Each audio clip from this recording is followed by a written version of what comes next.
સંજેલી તાલુકા પંચાયત કચેરી ખાતે નવીન કોલેજની જમીન ફાળવણી બાબતે બાંધકામ કરવા બાબતે ટીડીઓને રજૂઆત કરાઈ. આ તારીખ 6/8/2025 બુધવારના બપોરે 1 કલાકે તાલુકાવાસીઓએ માંગ કરી હતી. તાલુકાના વિદ્યાર્થીઓને સિંગવડ, ઝાલોદ, સંતરામપુર સહિત અન્ય જગ્યાઓ પર અભ્યાસ કરવા માટે જે વિદ્યાર્થીઓ મજબૂર બનવા પામે છે, ત્યારે તાત્કાલિક કોલેજની જમીન ફાળવી અને બાંધકામ થાય તે માટે આદિવાસી પરિવાર દ્વારા ઉગ્ર માંગ કરવામાં આવી હતી. સંજેલી તાલુકાના 57 જેટલા ગામો ધરાવતો આદિવાસી બાહુલ્ય તાલુકો છે અને સંજેલી તાલુકો લેવલે સરકારી કોલેજના અભાવના કારણે વિદ્યાર્થીઓ દાહોદ, સિંગવડ, ઝાલોદ, સંતરામપુર સહિત દૂર દૂર સુધી અભ્યાસ કરવા જવા માટે મજબૂર બન્યા છે, જેથી વિદ્યાર્થીઓને ભારે હાલાકી વેઠવાનો અને ભારે મુશ્કેલી વેઠવાનો સામનો કરવો પડી રહ્યો છે. સંજેલી તાલુકામાં હાલ જ નવીન સરકારી કોલેજ અને વાણિજ્ય કોલેજની મંજૂરી મળી છે, તો વહેલી તકે જમીન ફાળવણી કરવામાં આવે અને તાત્કાલિક બાંધકામ કરવામાં આવે જેવી આદિવાસી પરિવાર દ્વારા તાલુકા વિકાસ અધિકારી કૃણાલ ડામોરને આવેદનપત્ર આપી અને માંગ કરવામાં આવી છે.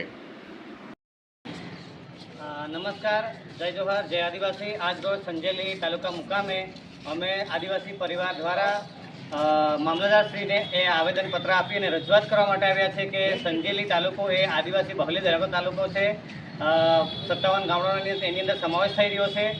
સંજેલીની અંદર દરેક સમાજના અલગ અલગ સમાજ ભવનો આવેલા છે અને ત્યાંથી એમના સમાજનું કાર્ય થાય છે.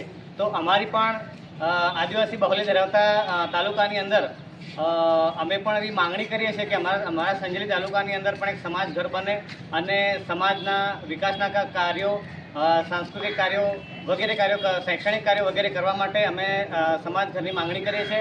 સાથે સાથે માન્ય મંત્રી સાહેબ દ્વારા અગાઉ સોશિયલ મીડિયાના માધ્યમથી અમને જાણવા મળ્યું હતું કે એમને આર્ટ્સ કોલેજની ખાતમુહૂર્ત લગભગ કર્યું હતું. તો એ કોલેજની જમીન ક્યાં ફળવાય અને ક્યારે બનશે એની પણ અમે માંગણી કરીએ છીએ. સાથે સાથે 9મી ઓગસ્ટ આવી રહી છે, તો આજ રોજ અમે સૌ આદિવાસી પરિવાર વતી મામલતદારશ્રીને જાણ કરીને આવેદનપત્ર પાઠવીએ છીએ. આપનું નામ? અલ્પેશ ચારે.